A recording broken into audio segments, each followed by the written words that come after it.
안녕하세요. 잡시광입니다.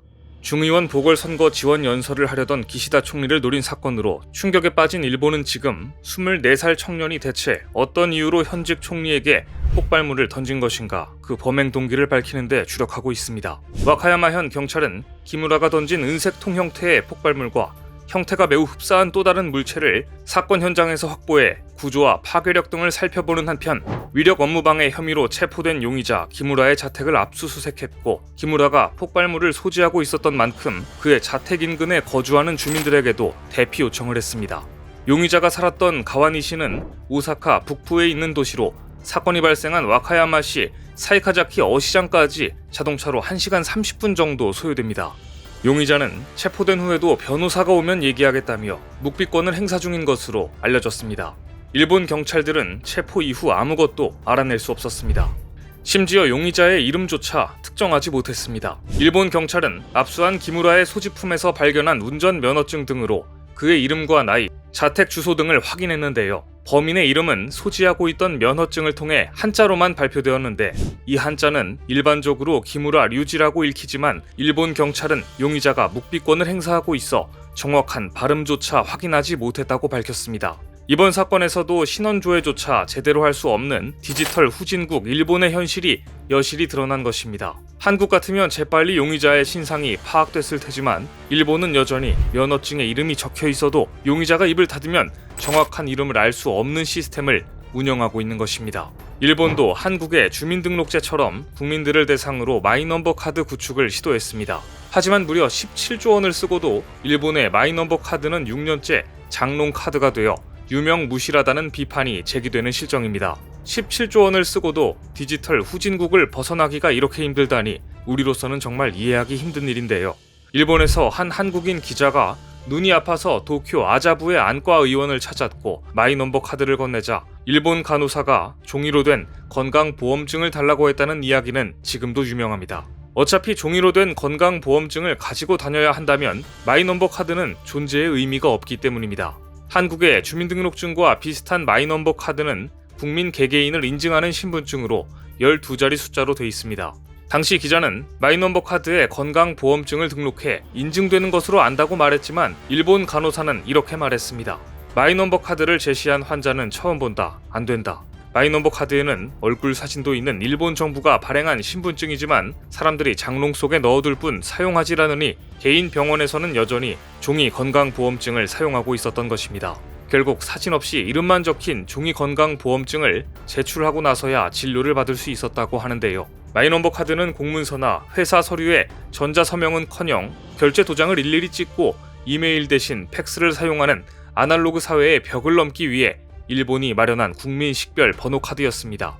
하지만 카드만 발급받았지 쓰지를 않으니 무용지물입니다. 일본은 운전면허증도 장기적으로 마이넘버 카드로 통합할 계획입니다. 카드 발부를 사실상 강제해서라도 2024년 가을쯤에는 건강보험증을 폐지하고 마이넘버 카드로 흡수할 계획도 갖고 있는데요. 하지만 일본 국민들의 시선은 차갑습니다. 이달 초 요미우리 신문의 여론조사에서 건강보험증 폐지와 마이넘버 카드 일원화에 대해 반대가 49%, 찬성은 44%였습니다. 여전히 디지털 증명서에 대한 거부감이 상당한 것입니다.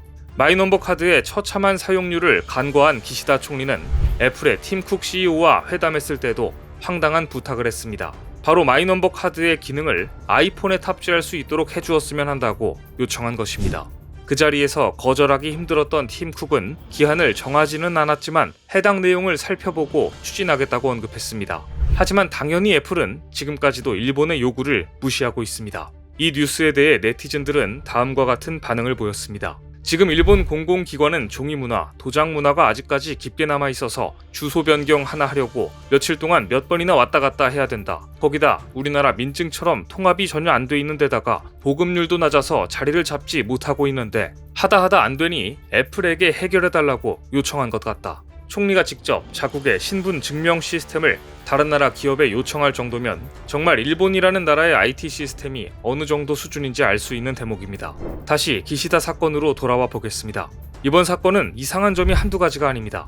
첫째, 용의자 기무라는 어민에 의해 제압당하고 경찰에 체포될 때까지도 기시다 총리에 대한 별다른 발언을 하지 않았습니다.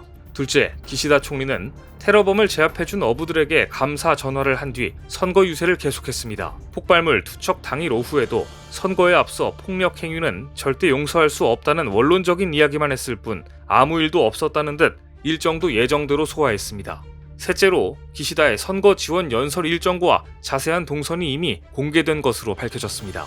아사히 신문은 현직 총리의 동선이 누구나 알 수 있도록 공개된 대목을 지적했습니다. 사건 전날 자민당 홈페이지에 기시다 후미오 총재 유세 일정 안내가 떴고 기시다 총리가 15일에 언제 어디에 있을지와 같은 구체적인 동선이 이미 다 공개되어 있었던 것입니다.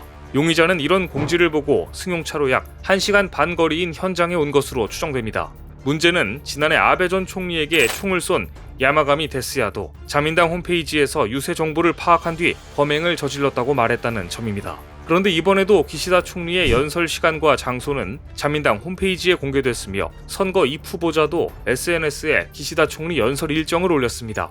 이처럼 정치인의 연설 일정이 알려지면 위험에 노출될 가능성이 커질 수밖에 없어 일정을 공개하는 것은 바람직하지 못하다는 지적이 이미 있었는데도 불구하고 일본은 달라진 게 없었습니다. 지난해 7월 아베 신조 전 총리 사건을 계기로 일본 경찰청은 총리 등 요인 경호 방식에 대한 대대적인 개편에 나섰지만 경호 체계가 여전히 허술했습니다. 일본 언론들조차 폭발물이 총리 옆에 떨어지도록 방치한 것은 최악의 경호 실패라고 규정할 정도입니다.